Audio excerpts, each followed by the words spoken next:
Welcome in, ladies and gentlemen. Armed American Radio's Monster Cast begins right now. How the heck are you today? Happy Easter to each and every one of you, and welcome inside these car firearm. I almost said CZ Studios, Greg. It's been a few days, man. We had Friday off. It has. Welcome in. Happy Easter, brother. Welcome into the car thank firearm studios with me.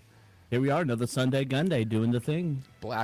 Iced blackout coffee here for me. I'm showing that All to right. everybody who's watching. I'll tell you how to do that. Yeah, oh, it's good, too. I got my 2 bags on Saturday, and I got one, I think, on Thursday last week, so I'm just swimming in blackout coffee. Guys, you're in the Car Firearms Group studios with me. This is the CZ microphone. How the heck are you? As I said, happy Easter.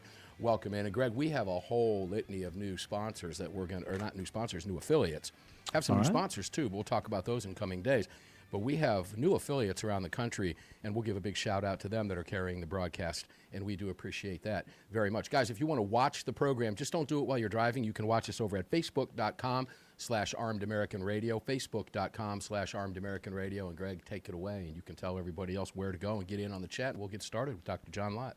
Yeah, sure. Other places to watch the show are going to be YouTube. Just do a search for Armed American Radio with Mark Walters. You can watch us on X at AAR Mark. You can also head over to the website, armedamericanradio.org or .com.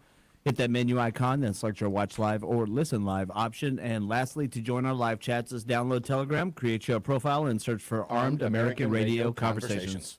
Oh, you just couldn't wait, huh? I couldn't wait. I just figured I'd jump in there. Dr. John Lott, crimeresearch.org. Dr. John Lott, crimeresearch.org. Do you have a copy? How are you, my friend? Happy Easter, John. Happy Easter to you. Thanks for having me on. Oh, it's always a pleasure, my friend. We have a lot to talk with you about, and you're out in Real Clear Politics again. And there's a lot of news over the week, just the past few days, but I want to start with you on military bases. This is where your Real Clear Politics piece is. This is something that you have talked about on this show for the longest time, and it is titled, Why Military Bases Should Never Have Been Gun-Free Zones. I could have gone on with that title, but it wouldn't have fit in the space. Well, let's talk a little bit about it, John. Have at it, brother. The mic is yours. Why should military bases, because a lot of people don't know they have been gun-free zones. Let's talk about it. Yeah, no, I'm sure most people will be surprised to know that soldiers on military bases have been banned from being able to go and carry guns with them. Basically, it's been limited to military police. And for those who haven't been on a military base, a lot of these military bases are essentially the same as any city. I mean, the likelihood that a military police officer is going to be present if crime is going to be occurring is about the same as the likelihood that the police in any given city in the United States is going to be present there. And there have been a number of attacks that have occurred. We had one earlier this year at an Air Force base at Fort Stewart last fall. People probably remember hearing about the 2 Fort Hood attacks that had occurred, and there are many other ones that have occurred over the last decade. And, it's no different than any other type of gun-free zone. These terrorists try to pick out places where they know their victims are defenseless. And, you end up having a lot of people who are just sitting ducks and not able to go and protect themselves. I actually had one of my sons was stationed at Fort Hood at the time of the second Fort Hood shooting there. And, unfortunately, he was less than a block away or about a block away from where the attack was. And even though he was an expert marksman, he was unable to do anything. He just saw literally many hundreds of soldiers running away from the attack that was there. But he and others were defenseless, and there weren't any military police who were present at the time. The irony is that when he was stationed in Afghanistan, he was at Forward Base Fenty. Mm-hmm. He was mandated to have his firearm with him at all times, whether he went to the mess or whether he was working out in the gym or whether he was at his duty desk that was there. He had his firearm with him. But as soon as he got back to the United States and was stationed at a base here, he was prevented from doing so. And it's just crazy that, and as the Secretary of War pointed out, these are people who are trained. These are people whose job it is to go and use weapons, and yet somehow over the decades, the government hasn't trusted those people that we train and are, really excellent at their job from being able to go and have a weapon to protect themselves. Yeah, John, the ironies are everywhere here, and they're not lost on me. And you did answer one of my questions that I had, and that is, when our troops are in fact deployed, are they required to lock their weapons up? No, of course not. They're required to have their weapons on them at all time. What difference does it make what base they're at? We trust them in a war zone. We don't trust them when we're at home. Here's what Pete Hegseth had to say in a statement from the Secretary of War. And, John, you pointed this out in your Real Clear Politics piece. And I quote, "Before today, it was virtually impossible. Most people probably don't know this. It is virtually impossible for War Department personnel to get permission to carry and store their own personal weapons aligned with state laws where we operate our installations. I mean, effectively, our bases are gun-free zones unless you're training or unless you are a military policeman." And then he goes on to say, that's over. But it wasn't always this way, as you point out, and I quote from your piece. In 1992, the George H.W. Bush administration started reshaping the military into a more, quote, professional business-like environment. That shift led to tighter restrictions on firearms. In 1993, President Clinton rewrote and implemented those restrictions, effectively banning soldiers from carrying personal firearms on base. And Hegseth noted, if civilians can be trusted to carry firearms, military personnel certainly can. Uniformed service members are trained at the highest and unwavering standards. Now, some of the penalties, John, as you point out, were reductions in rank, et cetera. And you asked the question, why would a soldier risk such severe penalties?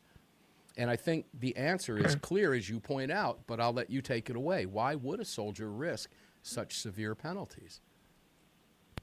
Right. Well, look, the issue is something that we've talked about many times with regard to gun-free zones in other places. You have severe criminal penalties for someone who takes a gun into a particular area. If you're a law-abiding person, if you're somebody who, isn't committing a crime, those penalties will completely alter their lives. Their life will never be the same after they have a felony on their record.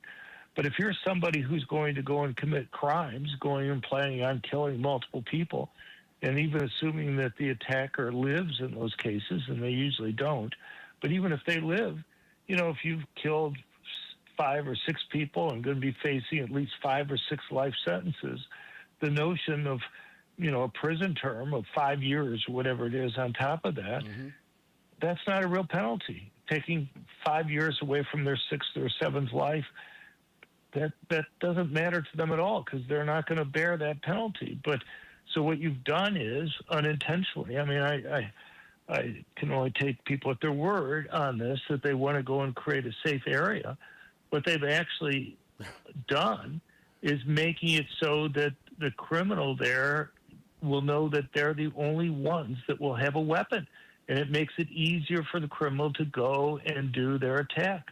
Yeah, particularly when they're inside. Ladies and gentlemen, I know we're going to get ready to take a break here, John, so let me take this and we'll continue this on the other side. But you point out, after the second Fort Hood terrorist attack, ladies and gentlemen, pay attention to this. This was Army Chief of Staff General Mark Milley. I'll reserve commentary on him. He was then commander of the 3rd Corps at that base. He testified to Congress, and I quote, as John has pointed out, "We have adequate law enforcement on those bases to respond. Those police responded within 8 minutes, and that guy was dead. 8 minutes. And he's touting that as a victory because here's why, ladies and gentlemen. Those 8 minutes, as John points out, proved far too long for the 3 soldiers who were murdered and the 12 others who were wounded. The individual was inside the dope, ladies and gentlemen. Okay, and for Mark Milley to make that comment is just mind-boggling, as if somehow we're proud of the 8-minute response on an enclosed base. Now put yourself in a shopping mall or, move this over to civilian life. Ladies and gentlemen, we've known this for years, and it's about high time that the federal government under Donald Trump is beginning to figure this out. Hats off to Pete Hegseth for doing this and trusting our military personnel. Guess what will never happen on another military base, ladies and gentlemen? Exactly. It's not hard to figure out. We'll be back. We have one more segment to go with John Lott. We'll see where the conversation goes. Don't go away. Right after the break, and happy Easter.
And welcome back to the show, ladies and gentlemen. Armed American Radio's Monster Cast continues. Segment 2, the first hour on your Easter Sunday. Just to let you know, We've given the roundtable crew the evening off. We've given them off for Easter Sunday so they can spend that time with their families. So we will be running an encore. And Greg, I believe we're running a daily defense in that hour, are we not? For all of the stations around the country that don't carry correct. the daily defense, we'll get a good taste of the daily defense. And guys, I'll be shouting out some new stations coming up in this hour after another subsequent break that we have coming up. We've got a lot of new stations around the country, and we're thrilled by that. So welcome back to the Car Firearms Group studios with me. Make sure to visit all of our great partners. You can find them all at armedamericanradio.com. You just heard that National Rifle Association rejoiner if you're listening on the radio. And guys, I will be there Greg, it's coming up in 11 days. We'll be in Houston. We're going to be interviewing 3 attorneys from Attorneys on Retainer. We're going to interview everybody from the top down at the National Rifle Association. All of the top brass will be there. Hopefully we'll put Uncle Ted, the Nuge, on. That'll be a great time. Hopefully he'll slide by. He usually does. So we're looking forward to a week's worth of great interviews. And you, too, can stop by if you're going to be there. I want you to come by my booth over on the Voices of the 2A Media Row, shake my paw, and, well, if you're really nice, I might mic you up and put you on a Monstercast recording, which would be very, very cool for all of us. I would love to have you on the air. So stop by, shake my paw, say hello. That'll be at the National Rifle Association annual meeting coming up the 16th through the 19th in Houston, downtown at the Convention Center. I hope to see you there. Please visit us there and all of our great partners at armedamericanradio.com. Dr. Lott, welcome back to the program, my friend. It is always a pleasure to have you here. Let's continue the conversation. John, I closed out with that prediction that I'm going to guess that we likely never see another shooting on a base when this word gets out. And I would like your comment on Milley's 8-minute. That's just, I'll use this word, flabbergasting to me, John. I'm flabbergasted by something like that he would even say or suggest that was somehow some type of fast response. We've seen quicker responses in the civilian market. Yeah, but even 4 or 5 minutes, a lot of harm can occur within a period of time. And, anybody who reads the diaries and manifestos from these mass murderers know that time after time after time, they explicitly explain why they pick the targets that they do. And, it's, as I've told you before, it's one of my biggest pet peeves with the media, that they just refuse to cover those parts of their diaries and manifestos where they explain why they pick the targets. And to me, that would be newsworthy. It's hard for me to understand why the news media doesn't consider it newsworthy, why these people pick the targets. And it's not difficult to understand. They're virtually always doing it in order to get attention. And they know the more people they kill, the more attention that they're going to be able to go and get. And they know if they go to a place where their victims aren't able to defend themselves, they're going to be able to go and kill more people and get more news coverage. We don't need to go and get rid of the First Amendment. I'm not even sure how one would rewrite it. But if you understand what's motivating them, and you realize that you can, if you have somebody there quickly, not in 8 minutes, as the quote, as the case involving the former general, retired general, indicates there, then, you take away in their mind that their goal, that they're going to be able to go and kill many people and get a lot of media attention. And so you have to convince them that somebody that they probably can't identify quickly is going to be able to go and stop them. Yeah, you've got to have somebody on site. Ladies and gentlemen, this has been proven time after time after time. I want to segue now, John, over to Florida. Now, not military here, but Florida lawmakers and the Citizens Committee for the Right to Keep and Bear Arms, ladies and gentlemen. If you do not get the press releases, you can sign up at ccrkba.org, ccrkba.org. We will have a winner announced coming up maybe next week or the week after on that Ruger Precision Rifle, by the way. That giveaway promotion has ended, so we will be picking that winner, and when I get the name, I will be notifying you because one of you is going to win it. In this case, John, Florida lawmakers have okayed conditional campus carry, and the CCR-KBA gives it a thumbs up, but the Florida legislature just passed legislation to allow college and university professors and staff who volunteer to carry concealed sidearms on campus, calling it a move that will make campuses safer. And the Senate in Florida passed the bill HB 757-2610, and the House approved the measure 88-20. CCR-KBA Chairman Alan Gottlieb called the legislation, quote, a much-needed step towards improving campus security. And what this does, John, is it expands the state's Guardian program to colleges and universities, not just K through 12 schools, which has been wildly successful. Care to predict or make a prediction as to what happens here? Because the Guardian program, John, has been wildly successful in K through 12 schools in the university, and the university system is now coming to speed, which is a beautiful thing to see. Right. Well, I mean, I think it's an important step. I guess I'm not sure if I know whether staff includes things like graduate students who are teaching assistants or staff. I hope it would. But, to the extent that you can make it so that it's more likely that someone there is going to be able to go and stop an attack if it were to occur. Look, I'm a firm believer. Even if you were just put signs up in front of places that say, warning, select people here at this institution are carrying concealed. Whether it were true or not. Guns to go and protect people. You may not even necessarily have to have somebody there. Right. It'd be nice if you did, but you may not even necessarily have to have somebody there with a gun in order to stop it. Just simply the threat. Anybody who reads, as I mentioned, the diaries and manifestos, these people spend long periods of time. Like 6 months is like a short amount of time that they spend planning these attacks. Some of them spend more than a couple years planning their attacks. And so, and you find that they go and case places before they attack. They go and see whether or not it's a gun-free zone or not.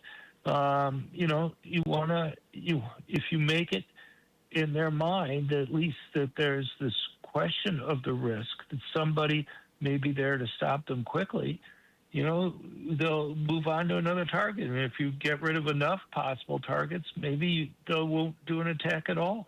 Yeah, guys, we beat this into the ground virtually every time we talk to John, and we're going to continue to do so until this problem is solved. And it is not a difficult one to fix. Let me give some more quotes real quick before we close out the half hour, John. From Mr. Gottlieb, it is clearly time for a more aggressive strategy, which will enable trained faculty and staff who are strictly volunteers to provide another layer of security and safety. We're tired of hearing from anti-gun academics who say guns should be kept off campus. Well, their arguments haven't worked because criminals and crazy people don't pay any attention to their gun-free utopian nonsense.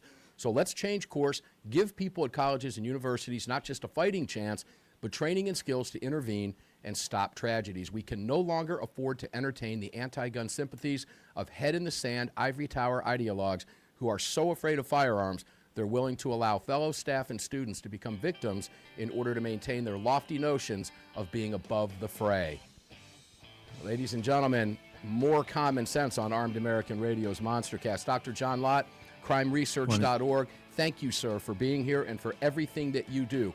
Guys, please support John at crimeresearch.org. You can donate $5, $50, $100, whatever you want.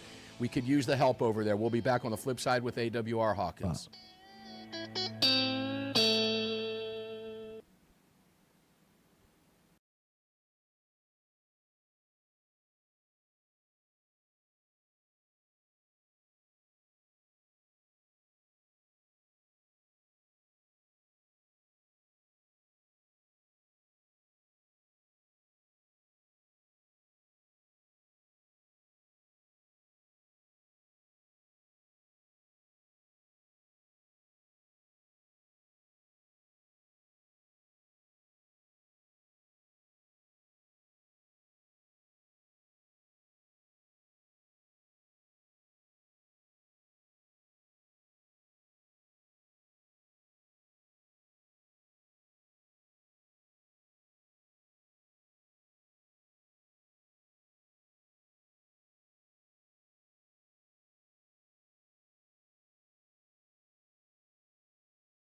All right, guys, welcome back to the program. Armed American Radio's Monster Cast continues now, and that's that Blackout Coffee rejoin when we come back. I love that Blackout Coffee. I've got not a whole lot left, but Greg, I'm probably going to do you a solid and my family a solid and me a solid and not have another cup during the break. How about that?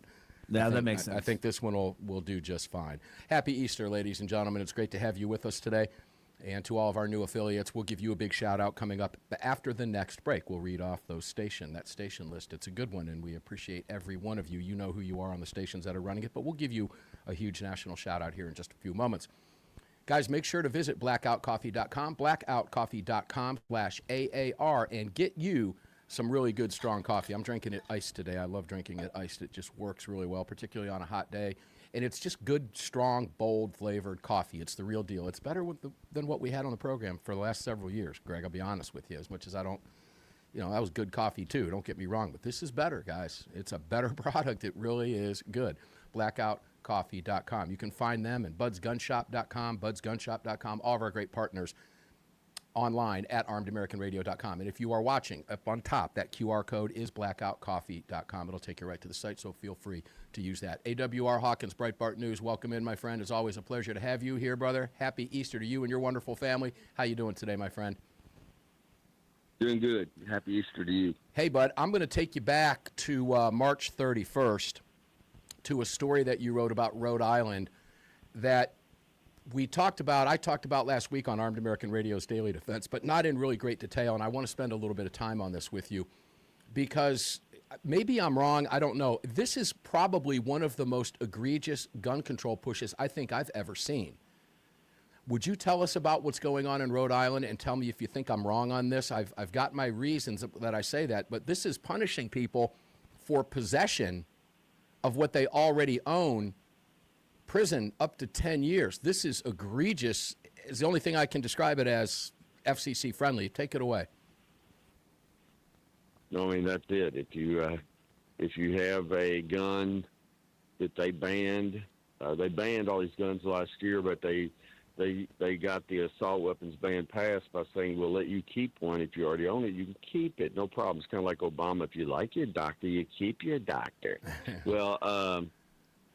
Now they've decided you can't keep it. And so if this gets passed and signed into law, and the governor's already voiced support for it, if it gets signed into law, then, yeah, you face prison sentence up to 10 years for possessing an AR-15. Guys, this wipes out the grandfather. The one you bought legally, you'd face 10 years if you held on to it. So think about this. I don't know.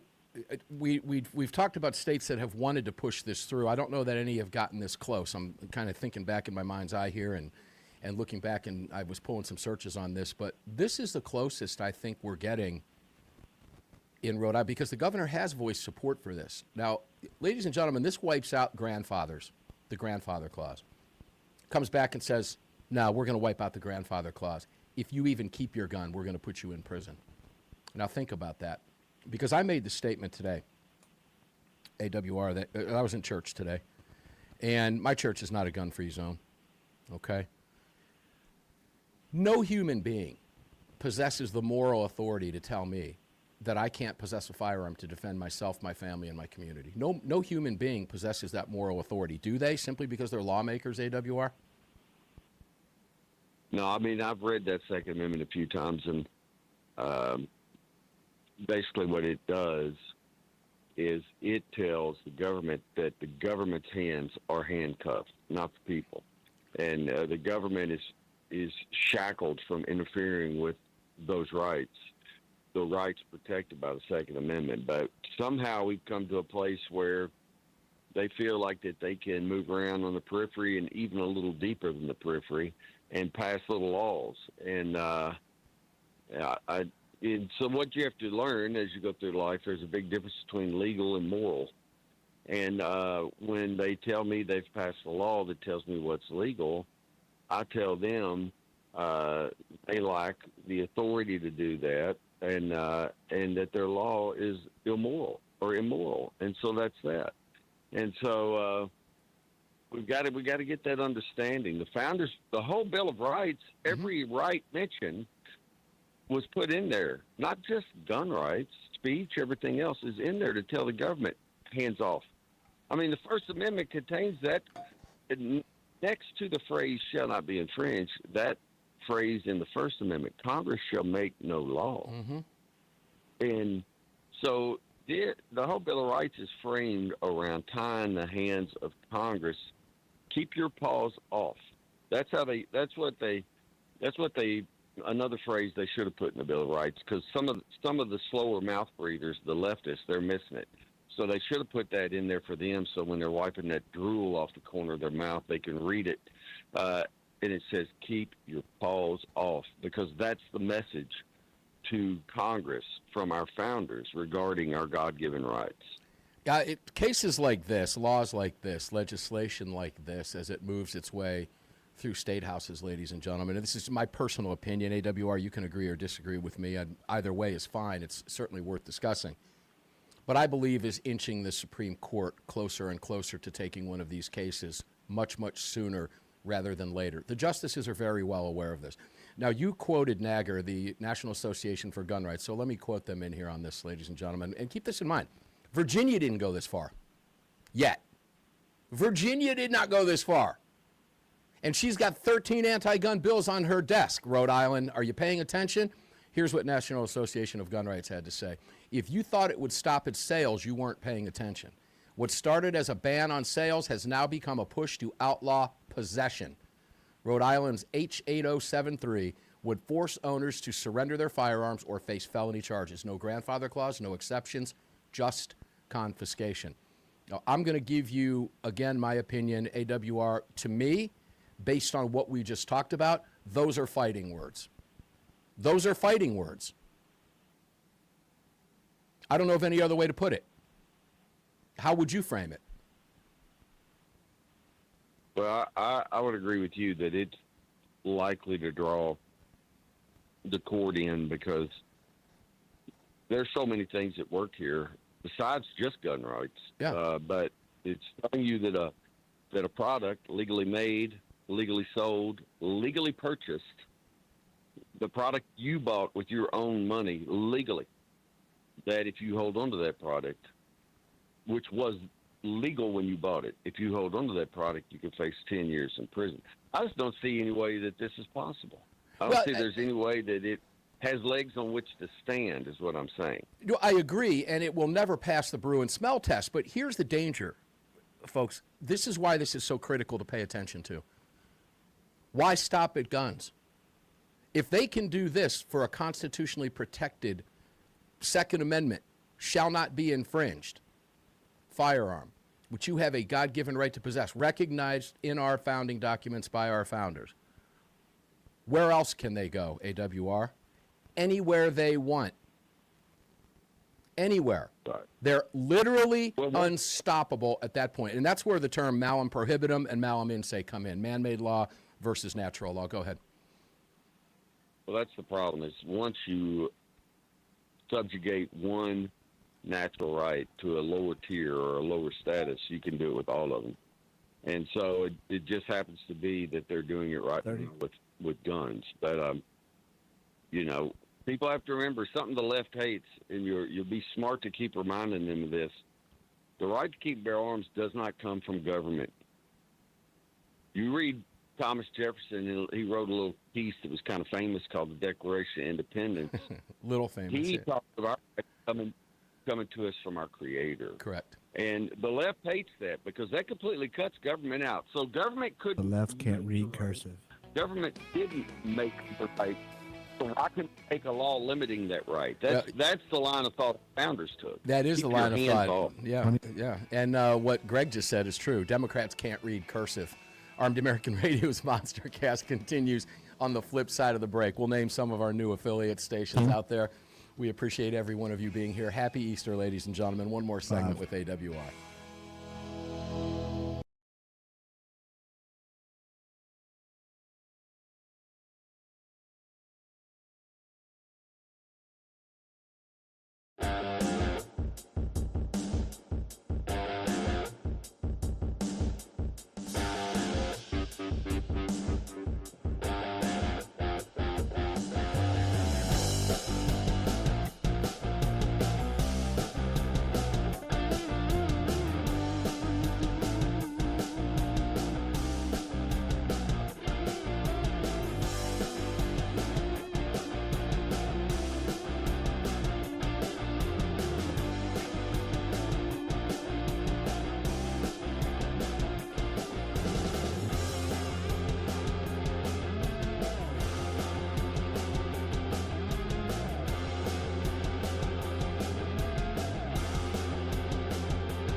Yeah, welcome back, ladies and gentlemen. Happy Easter to each and every one of you. I had this in my wallet all week. I carry it with me every day. This is my attorneys on retainer card.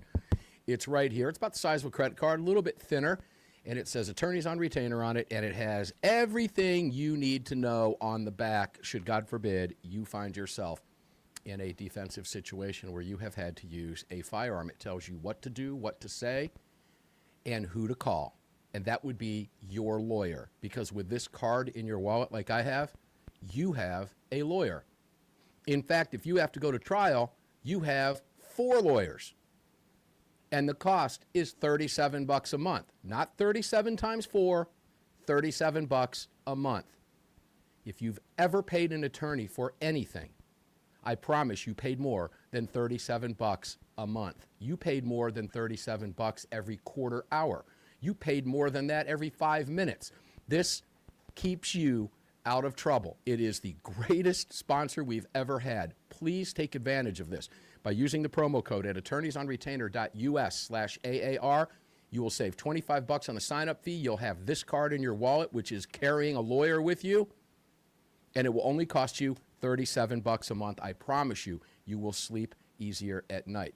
I promise you we're going to give some of the affiliates out. We have to take care of a little bit of that business. We're going to go back to Honolulu, Hawaii. Of course, we've mentioned that already. KHNR AM 690 Honolulu. Welcome to the program. KHNR FX FM 94.3 Honolulu. Welcome to the program. And staying on the Armed American Radio broadcast, KVOC AM 1230 Casper, Wyoming. Welcome to the broadcast. You're carrying the program live right now. KVOC FM 95.9 Casper, Wyoming. Welcome to the program. You are on live right now. WNRJ AM 1200 Huntington, West Virginia. That's the Charleston, Huntington area. Welcome to the program. It's great to have you. This is your first Sunday live with us. We love you guys. And WNRJ FM, also 95.3 in Huntington. Welcome to the show. WOBX AM, Wanchese, North Carolina. You are live. We love you guys in North Carolina. That's WXIC AM 660, Waverly, Ohio. That's the Columbus, Ohio market. Welcome to the program. Boy, Columbus, you got a lot going on over there. Always trying to take your guns. Yeah, preempt state law. We'll be talking a lot about you over time, I promise you. This is your first Monster Cast, I believe. Welcome to the show. And WXIC 95.9 Waverly, Ohio on the FM dial. The Daily Defense Hour, KVOC in Casper, and WOBX Wanchese. WHTX in Warren, Ohio. Welcome to the show. That's AM 1570 and FM 97.7. And WKDP AM 1330 Corbin, Kentucky. That's the Lexington area. Welcome to the show. And guess what? They moved you. You've been carrying us, but they have moved us from the 5 a.m. drive time to that coveted 5 p.m. to 6 p.m. drive time slot. So they love us and we love them. WKDP FM 97.9 Corbin, Kentucky as well. AWR Hawkins, welcome back. You hail from Kentucky, so God bless your home state, brother. It's great to have you with us. Happy Easter to you, my friend. Well, and to you. All right, let's keep going over here, AWR, with what time we have left. Had to get that business out of the way.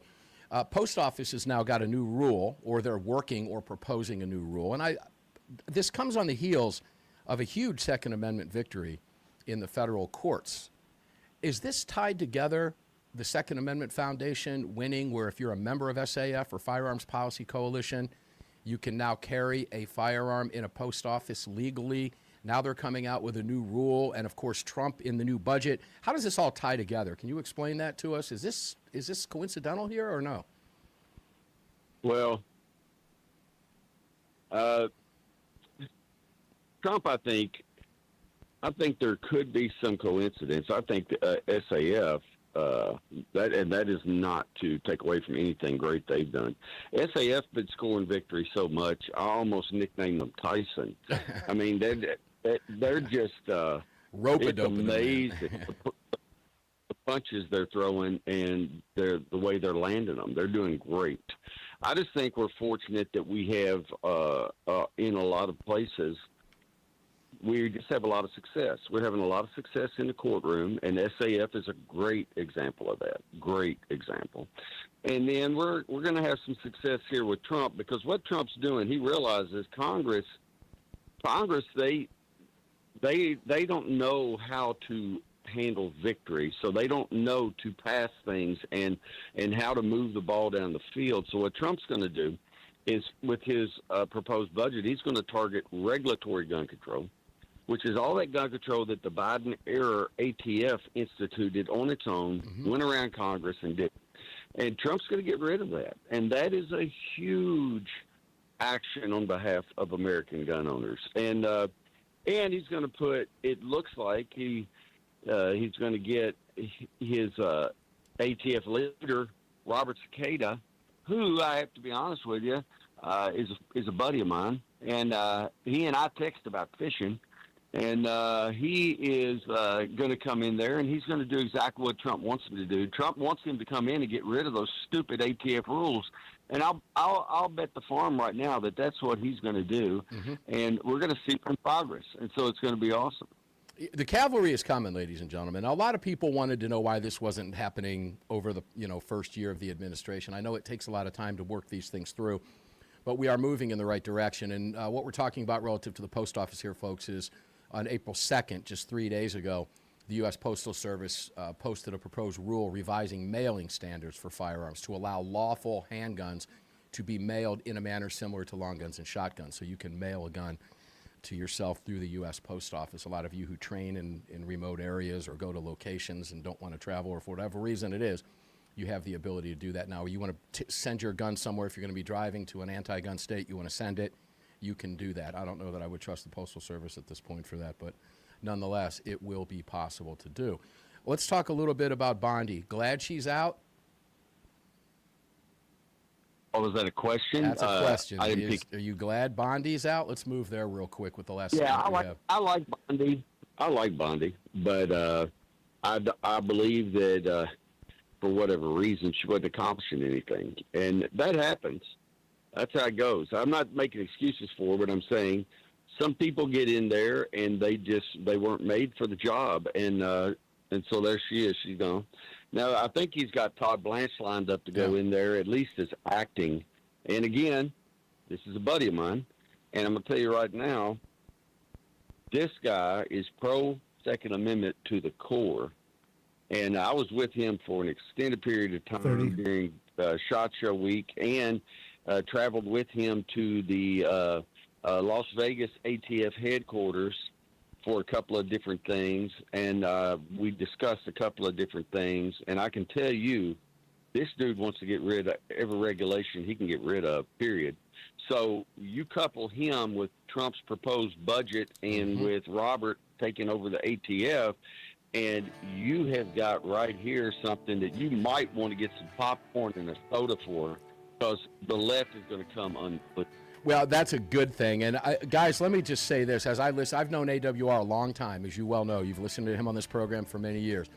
When he tells me that, well, the director of the ATF's a buddy of his, and the DOJ or the AG is a buddy of his, I'm sleeping a little better at night. Aren't you? AWR Hawkins, thank you, brother, for everything you do. Happy Easter, man. Thank you for being here on your Easter weekend. We appreciate you taking the time. Ladies and gentlemen, when we come back, here's the deal. Neil McCabe, Ryan Petty, or Quang Nguyen? I don't even know yet. I'm going to find out when you do, and I'll explain that when we come back on Armed American Radio's Monster Cast, coming up at 6 minutes after the hour. We're going to take a quick break. We'll be back right after this on the flip side. You just filled your prescription for freedom on Armed American Radio with Mark Walters, the loudest voice in America.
And welcome in, ladies and gentlemen, Armed American Radio's Easter Sunday edition, kicking off the beginning of your week here in April. It's already April 5th, Greg, in Dallas, Texas. Can you believe that, my brother? Yeah, it's pretty amazing. It's April fun, 5 already. Yeah. What happened, man? It wasn't long ago we were saying, hey, Happy New Year. Happy New Year, right? Now it's April 5th. Good heavens. NRA convention coming up soon. One quarter down. 11 days, one quarter down. Guys, your taxes are due in 10 days. Bah, ha, ha, I've got Neil. Yeah, we just want to let you know that, just in case you hadn't remembered that. Got to get your taxes done, ladies and gentlemen. Push it to the limit. They don't get my return until it's, well, close to midnight on the day it's due. You're in the Car Firearms Group studios with me, ladies and gentlemen. I am Mark Walters, filling your prescription for freedom today and every day in front of this very powerful CZ microphone. And, of course, National Rifle Association involved, all of our great partners. You can find them all at armedamericanradio.com. And, of course, we are sitting at the Patriot Mobile Communication and Command Center Ranch, patriotmobile.com/AAR, and take advantage of all the great deals that they have over there. They will be at the National Rifle Association Convention. I'll be interviewing all of them. And I bet you, if you're not using Patriot, your carrier won't be, because they don't support your rights. Patriot Mobile does. Greg, we're live on Facebook today. If you want to watch us over there, please just don't do that while you're driving, ladies and gentlemen. Don't be that person. You can listen to us on your phones. You don't have to watch. You can take your pick over there. We cover both options for you. And Greg, facebook.com/armedamericanradio. I'll let you do your thing, and off we go. Yeah, sure. Other places to watch the show are going to be YouTube. Just do a search for Armed American Radio with Mark Walters. You can watch us on X at AAR Mark. You can head over to the website, armedamericanradio.org or .com. Hit that menu icon, then select your watch live or listen live option. And if you'd like to join our live chat, just download Telegram, create your profile, and search for Armed American Radio Conversations. Yeah, it looks like we've got Neil McCabe, reporter, Real America's Voice, on the air with us. He's on the phone. He's live with us today on Easter Sunday. He's losing his Boston accent. Neil McCabe, how are you, my friend? It's great to have you here with us. Happy Easter to you and your wonderful family, brother. Greg, Mark, knuckleheads over at Armed American Radio Conversations, all the listeners, all the sponsors, all the board ops across the country, making sure this thing gets pumped out of those towers to the people. Happy Easter, everybody. So you were very good to be with you. You just got off a flight. I want to let, ladies and gentlemen, the guests on the show really take it to the limit with us, and we appreciate it very much. And you've heard Neil on the program for many years. Neil has been with us through days at One American News, reporting from the White House grounds. He's now with Real America's Voice. He's been with us from humanevents.com, going all the way back, Neil. And, of course, redstate.com. That's redstate.com, redstate.com. It's all you fine folks out there. That was all Neil McCabe. And, Neil, you just got home, man. You've been waiting on through delays all day up in New England. Where were you, in Rhode Island or New Hampshire? Well, we flew into Providence and visited my two sisters and my brother up in Massachusetts, and then my dear son Sean Patrick and his brood, and had a lovely mass, Holy Thursday Mass at St. Mary's, where I grew up, where I was an altar boy. My parents are both buried out of St. Mary's, and it was wonderful. And then we went to midnight mass last night at my son Sean Patrick's church in Upton, Massachusetts, and then we had a brunch this morning with, and then we figured, all right, let's go. We got to make that flight, and then we had 3 hours of three and a half hours of delays, and so anyway, it's like we shouldn't have.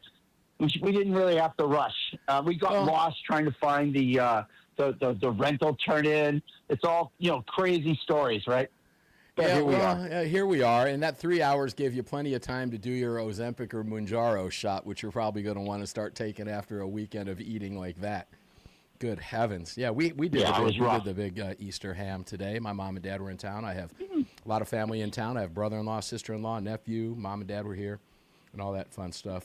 Kids are both home, so it was a lot of fun. So we appreciate you being here, Neil, very much. I know everything you've been through, and you just got home. I want to make this point, ladies and gentlemen. You just walked in. Yeah, thank you for being here. Well, I had a couple guys on standby. I told people, Neil, right before you came on, when I was closing out the last hour, said, I'm not really sure We'll let you know in a few minutes. It's either going to be Kwong, Ryan, or Neil, and you jumped in here at the last moment, so thank you. My dear wife and I gave up alcohol for Lent, and it seemed like a good idea at the time. and because we went to the Easter Vigil Saturday night, so technically we were covered, but we held on until today, and so we did the full 40 days, and I think we'll do it. I think we'll do it every year. I recommend it to anybody. It was great. Dry March, huh? Gave up alcohol. Yeah, Well, it's called Boo. for those of us who are raised Catholic. what's it called? I missed that. Greg jumped in. He said, boo. Lent. Oh, Lent. Yeah, of course. Yeah, I was raised Catholic. So, yeah, I didn't give up anything for Lent. But I remember growing up, yeah, it was a big deal. But all right, Neil. Well, here's what we're going to do. Let's start with you on the Bondi deal. You came on the program during the week, and I really want to bring this to the bigger audience today.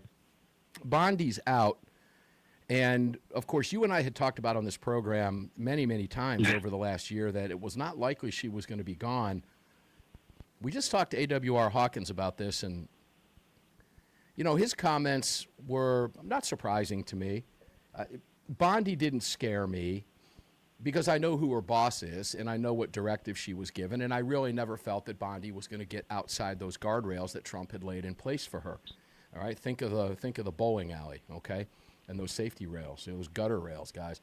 She wasn't going to try to get outside those rails, so I didn't fear her because I knew what her boss's position was. But what she didn't do was the things that she should have done, and I think that had a lot to do. It's not all about guns; it's other things as well. We want accountability in that AG's office, and we're not going to get it. How are you feeling a week out now, or close to a week out now, that she's out? Have you had a chance to think about this and maybe formulate some opinions as to why, or maybe you know something from D.C. because you're so plugged in as a reporter there? Well, give us your thoughts on Bondi. Well, I was in the Trump DOJ up until December, and I felt that Bondi had basically saw her job as being the leader through communication and messaging.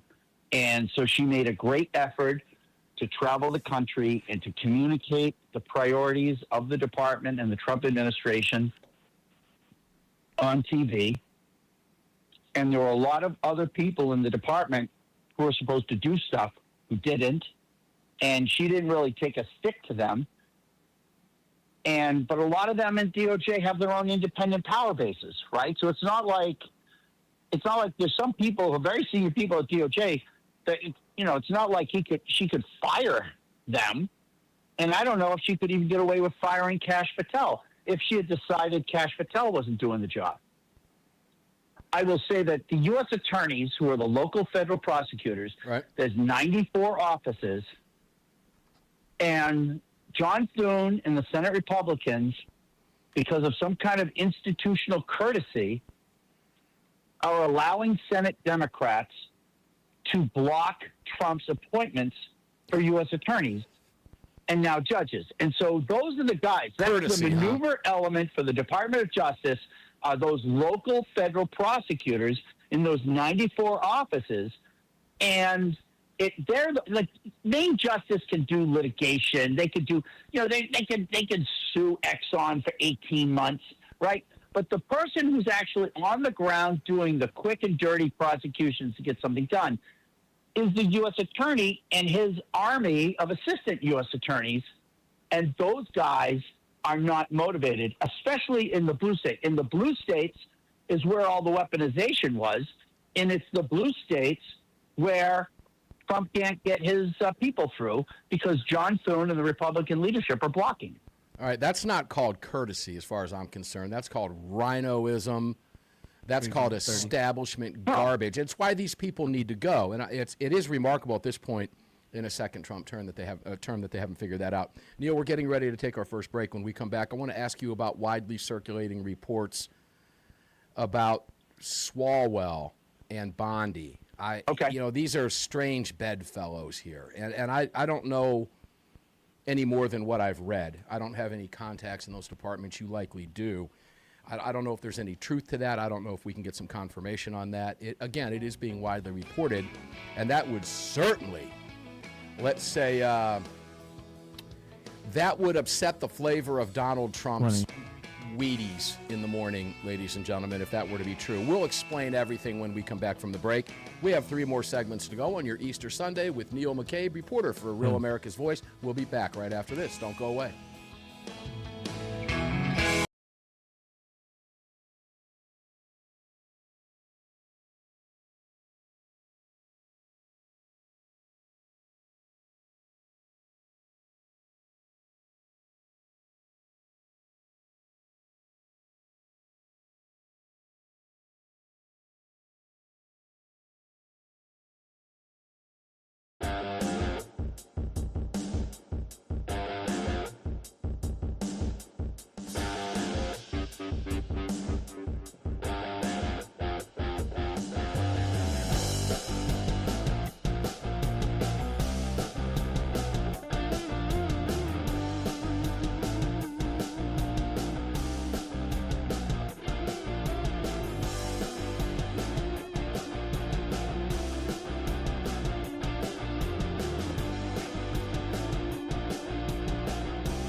Always a pleasure. Happy Easter, brother. Let's bring your photo back up here. Get your mug back up on this screen for us so we can have conversation. Now, Neil, I was talking about Bondi and Swalwell. This is widely reported. Right. These are strange bedfellows here. If I did not know they were friends and colleagues. I did not know that. To me, that seems like, well, I don't know, like, water and oil. Those are like pairs of words that don't belong in the same sentence, like career and politician. Bondi and Swalwell, they just don't seem to go together. Would she, or is she capable of, or did she tip off Swalwell about the upcoming FBI investigation? Or the fact that he was under investigation, and that certainly would have, let's say, urinated on Donald Trump's cornflakes in the morning. I mean, this would have not made him happy by any stretch. Is there any truth to this? That just seems odd to me, but, I'm open. Well, it was reported. I saw it in the Daily Mail, and a lot of people, make hay out of his relationship with Christine Fang or Fang Fang. I've actually interviewed Fang Fang, and I don't believe that they had, a personal relationship. Certainly she raised a lot of money for him, and she basically raised the money that put him in Congress. But let me wait. Hold on a second. Let me get some clarification here, because I think listeners might be thinking what I'm thinking too. I don't think that escaped Greg, but it did me, and I want to make sure. Are we talking about Bondi relationship with him or Fang Fang relationship with him? Because that's been widely reported. I'm talking about Fang Fang. You don't think he was involved in a personal relationship with her?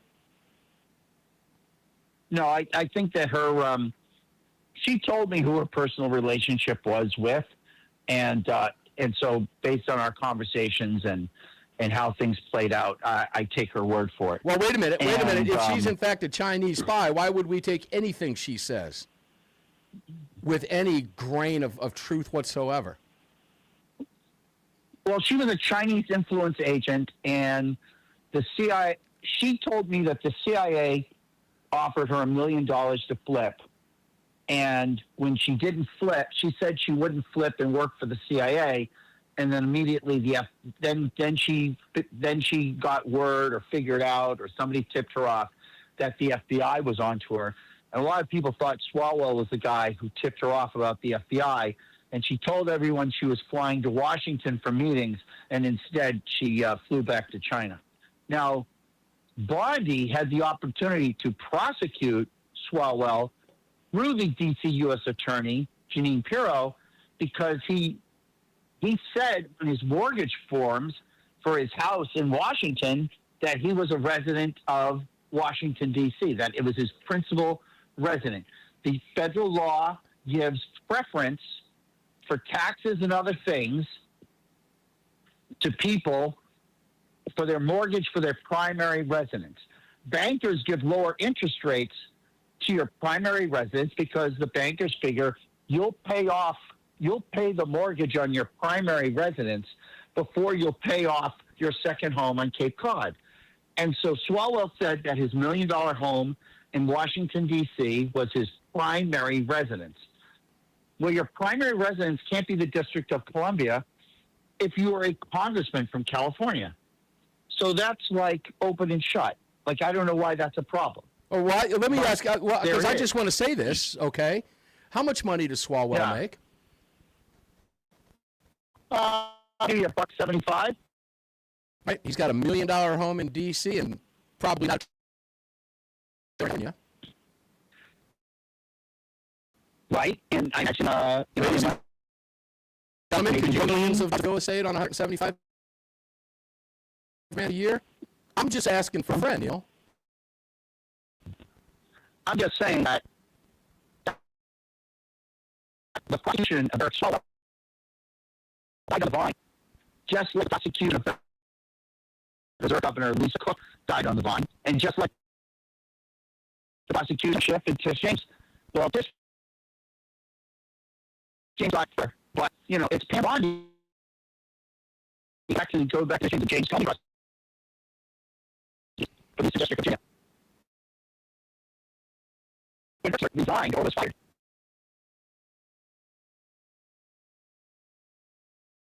to be the U.S. attorney. And 3 hours later, the White House said, "No way, we're sending in Lindsey Hannigan." And I'm sorry if I got her name wrong, but I think the White House staff attorney was sent to be the U.S. attorney because it was so important to the President of the United States that these prosecutions go forward. And you also, there's a number of prosecutions that have been completely jacked up. Like, for instance, the guy's caught a videotape throwing a sandwich at a federal law enforcement officer. That they can't even get an indictment on that one. So it was easy to get it. I thought they all say you can indict a ham sandwich. Just saying. I'm not saying I know what happened in that grand jury because I haven't seen the information. But obviously, grand jury information is sealed unless you go to trial, because you're not allowed to just trash people without giving them a day in court. But what happens with these career prosecutors is they go to the grand jury and they basically present defense witnesses and defense evidence to the grand juries to kneecap the prosecutions that Trump wants. And that's why that's why they can't get indictments, because the prosecutors, the career prosecutors, make the case for the defense 30 in front of the grand jury. But it's not public, so they can do whatever they want without any kind of reprisal. Going back to Swalwell and Bondi. Hold that thought, because we're getting ready to take a break. Going back to Swalwell and Bondi, we'll go back to that. But I find it interesting. You say you can't beat them up without due process. Well, unless, of course, they're victims of a red flag law. How about that, ladies and gentlemen? No due process required, and they can beat you up all day, and it's ex parte. While they're beating you up, you don't even know about it. So there's that. A little bit of a disconnect. Yeah. Because it's about taking your guns. So as long as it makes it easier to take your guns, well, they can beat you up, and in fact, you don't even have to be there. In fact, they don't even want you there. Armed American Radio's Monstercast continues. 2 more segments to go with Neil right after the break.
Yeah, welcome back to the show, ladies and gentlemen. And if you're listening on the radio, you hear that Blackout Coffee rejoin, blackoutcoffee.com. If you are watching, that is a QR code up on your screen. You can go ahead and tap your phone up on that thing and grab that. You know what to do. Open up your camera and head right over to blackoutcoffee.com/AAR. We knocked out a small cup. Got just a little bit left in the bottom of this here, so we'll knock this out during the rest of this half hour with Neil McCabe. It is blackoutcoffee.com/AAR. Greg, in Dallas, I forgot to ask you on Easter Sunday. Ask me how many cups of coffee Blackout I had this morning to start my day. How many cups of Blackout coffee did you have to start your day? I was weak, only had one. It was Wow. two during it was two every day the last week for about the last 6 or 7 days. But today it was only one.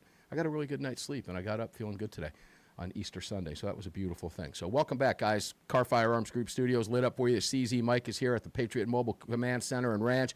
The on-air lights are busting outside. We're talking with Neil McCabe, and you can visit all of our great partners at armedamericanradio.com during the breaks. Don't do it right now while you're tuned into the show. And if you like watching the show, please don't watch it while you're driving, okay? Stay safe.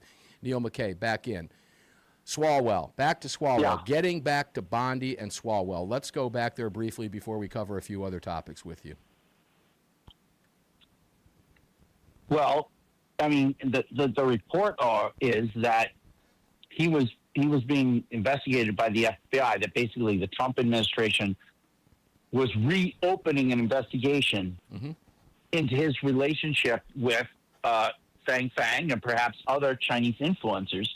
And there's a very powerful relationship between Chinese Communist Party operatives and the Democratic Party machine in Northern California. Dianne Feinstein, for 30 years, had a CCP operative working in one of her district offices. Pelosi's husband did a lot of business with the Chinese. Feinstein's husband did a lot of business with the Chinese. And then you had these two bed operators like Swalwell, who is on the Fresno, California City Council. Next thing you know, he's a congressman. Next thing you know, he was running for president, I believe, in 2020. And all that funding would have come from operatives like Christine Fang. And so there's more to that story, I'm sure. Not just Fang, but other operatives. And so the FBI is looking into it, and the media reports is that Bondi tipped them off. I wasn't aware that they were friends, but that happens in D.C. like a lot of places. So whatever, it's just the way it goes.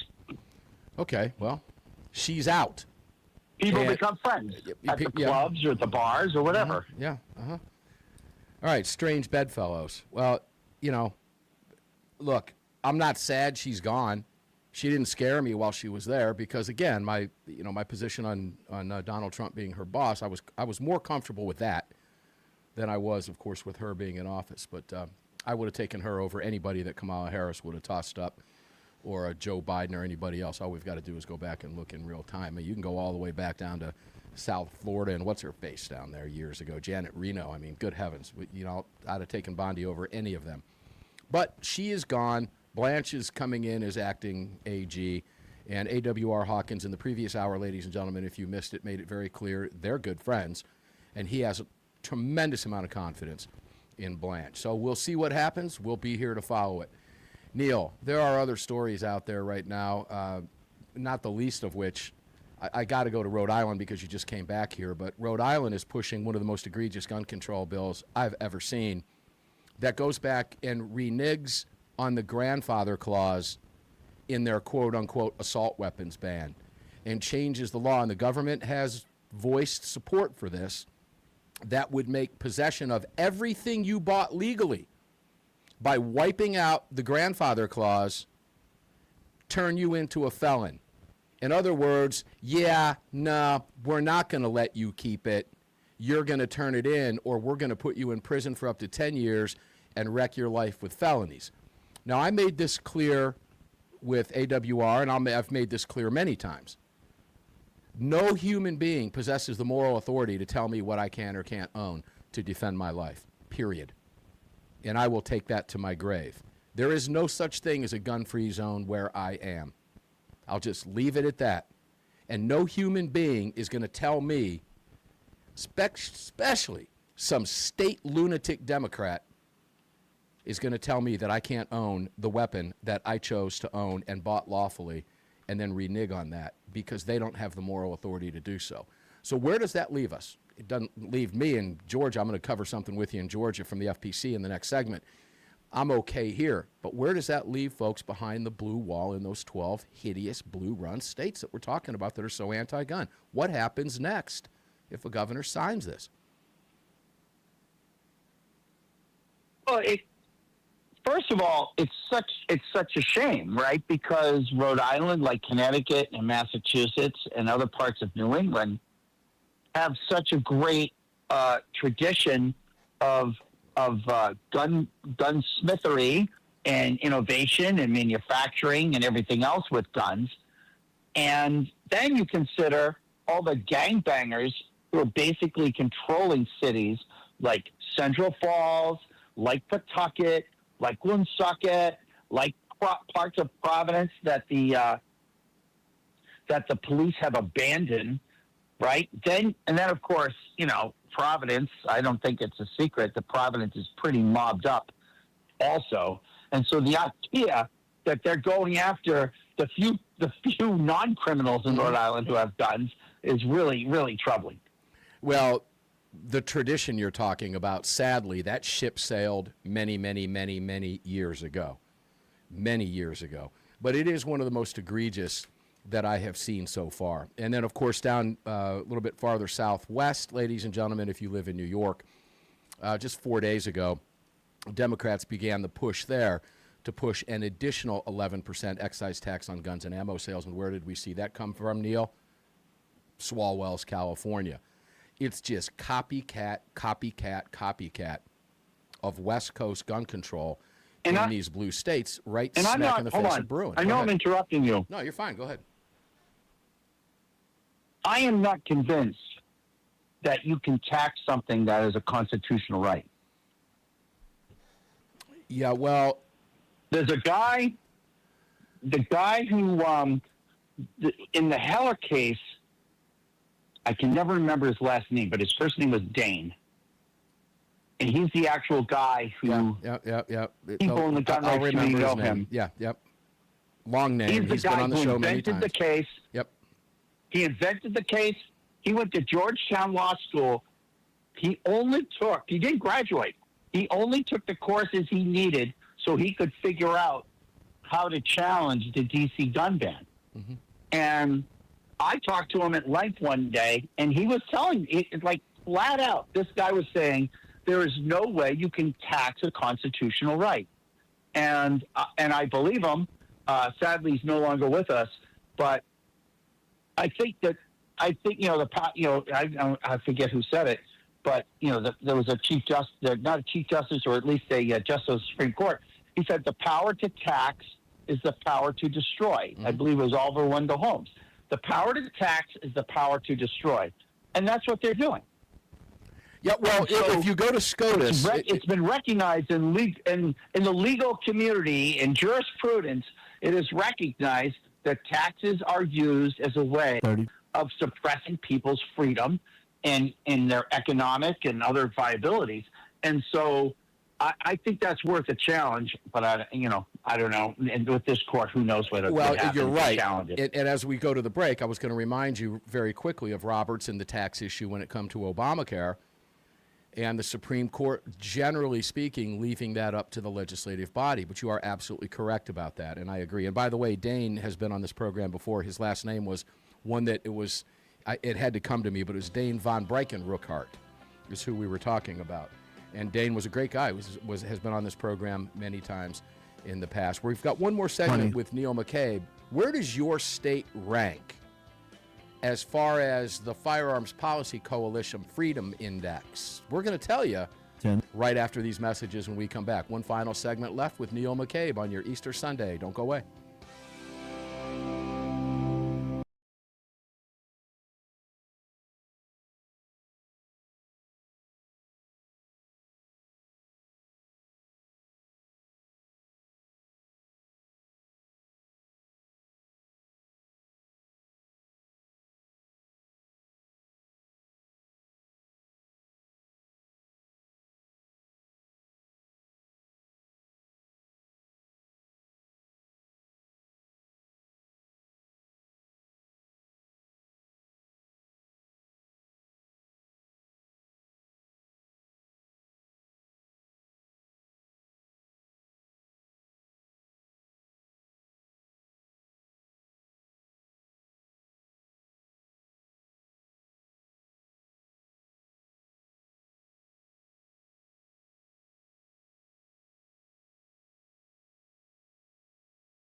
welcome back.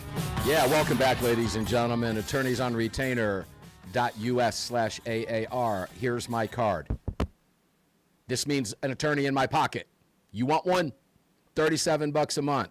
Get off the fence. Raid the kids' piggy bank jars. We used to call our kids, still do with the kids, penny paint jars. They were penny paint jars. I had a tough time saying piggy bank when they were little. Penny paint jars. And they're filled with money you've been putting in them.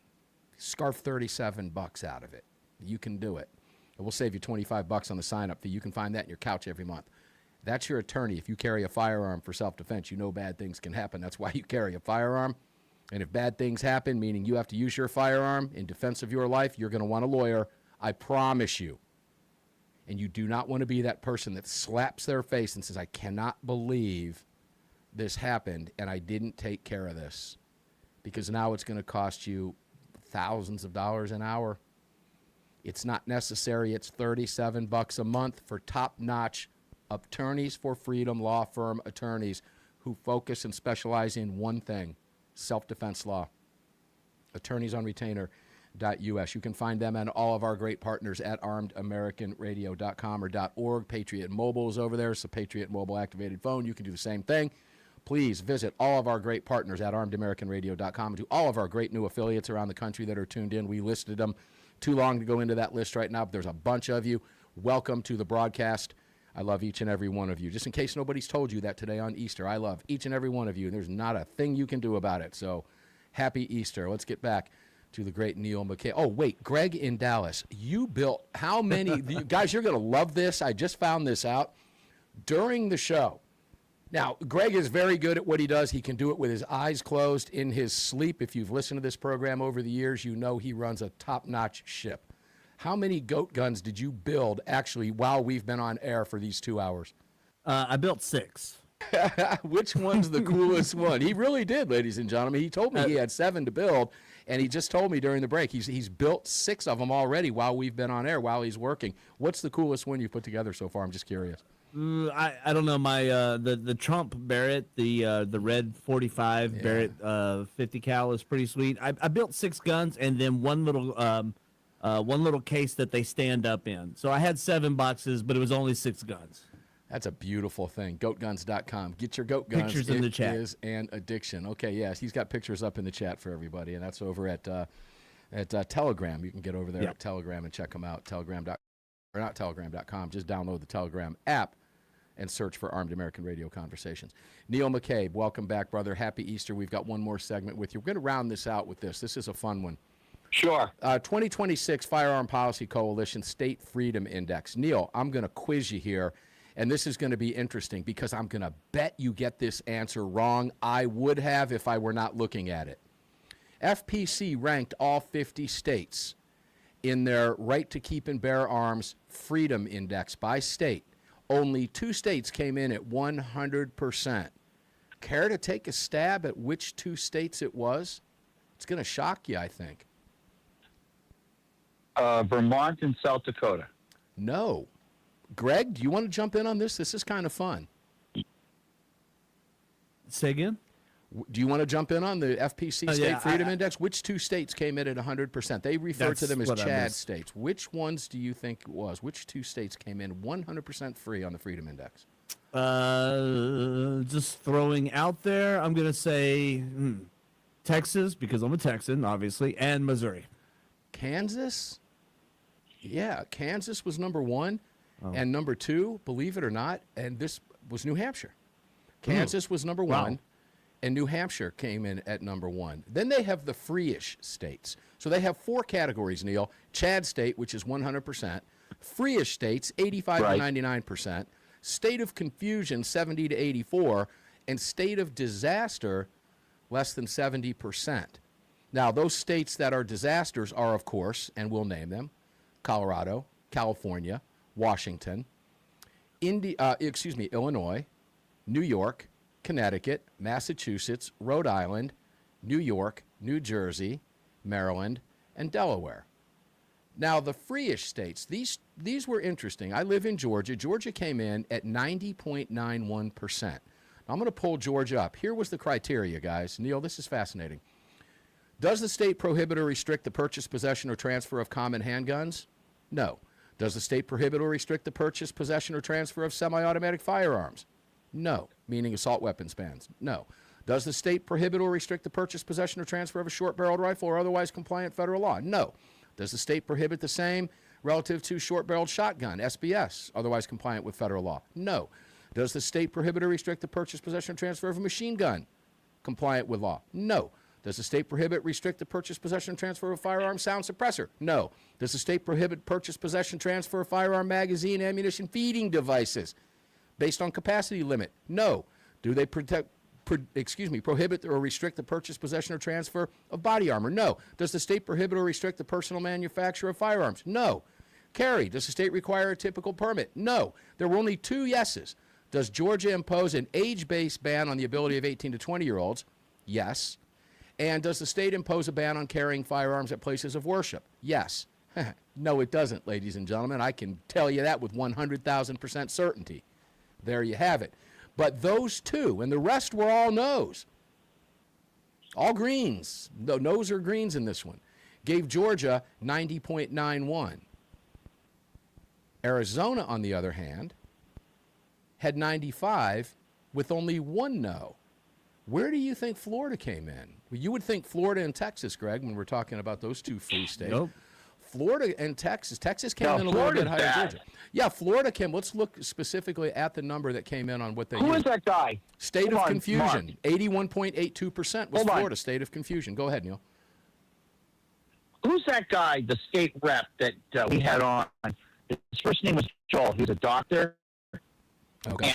And he plays guitar, and he's the guy who just started ripping for gun laws. We had him on, and he just went down the list of all the crazy gun laws and regulations and problems in Florida.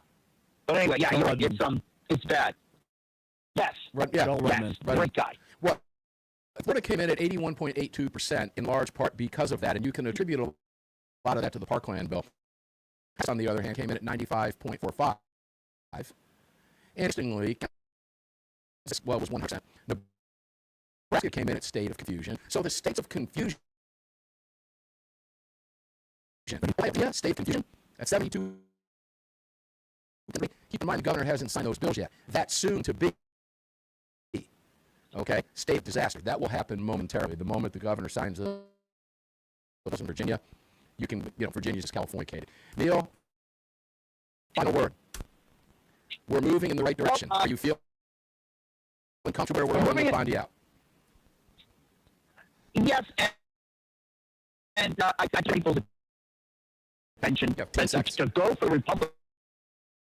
If the problem is the Republicans on Capitol Hill, this is a MAGA administration that needs support on Capitol Hill. Don't trash the president and his administration. Go after Capitol Hill. All right. Okay, where can we find you? Real quick. Socials at Reporter McCabe. And that works. You can watch him on Real America's Voice, ladies and gentlemen. It's Neil McCabe, longtime contributor, original OG member of the Armed American Radio Roundtable from many years ago. Neil, we appreciate it. I know how busy you were today. Happy Easter to you and your family. Glad you had safe travels. Welcome back home. Relax. Get sleep. Enjoy your evening, ladies and gentlemen. Happy Easter to each and every one of you. Coming up next is a classic Armed American Radio Roundtable, but it's an encore of a daily defense program they're going to love. And for all those who don't carry the daily defense, enjoy it on the radio tomorrow. You just filled your prescription.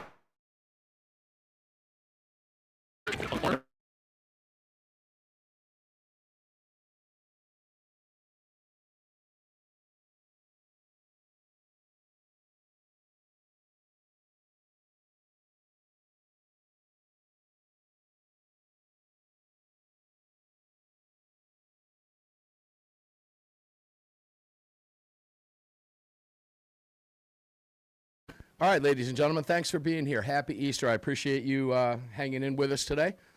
Thanks for tuning in. Remember, make sure you check out all of Armed American Radio's great sponsors. You can find them all at armedamericanradio.com. Pick up some Blackout coffee. All right? Make sure to shop over at Bud's Gun Shop. Make sure to put this in your wallet. All right? This is absolutely critical. You can pick up your emergency food supplies at Heaven's Harvest. You can find everything that you need at budsgunshop.com. Make sure to check out all the great firearms over at our firearms industry sponsors at Car Arms, over at CZ, and many others. They're all there. PatriotMobile.com. Make sure to get yourself a Patriot mobile phone. Support the businesses that support your gun rights. Happy Easter to each and every one of you. I love you. Thanks for being here. I'll see each and every one of you on the radio tomorrow, 4 p.m. Eastern, 1 p.m. Pacific time on Armed American Radio's Daily Defense. Thanks for tuning in, guys. Happy Easter. Enjoy this encore presentation of Armed American Radio's Daily Defense.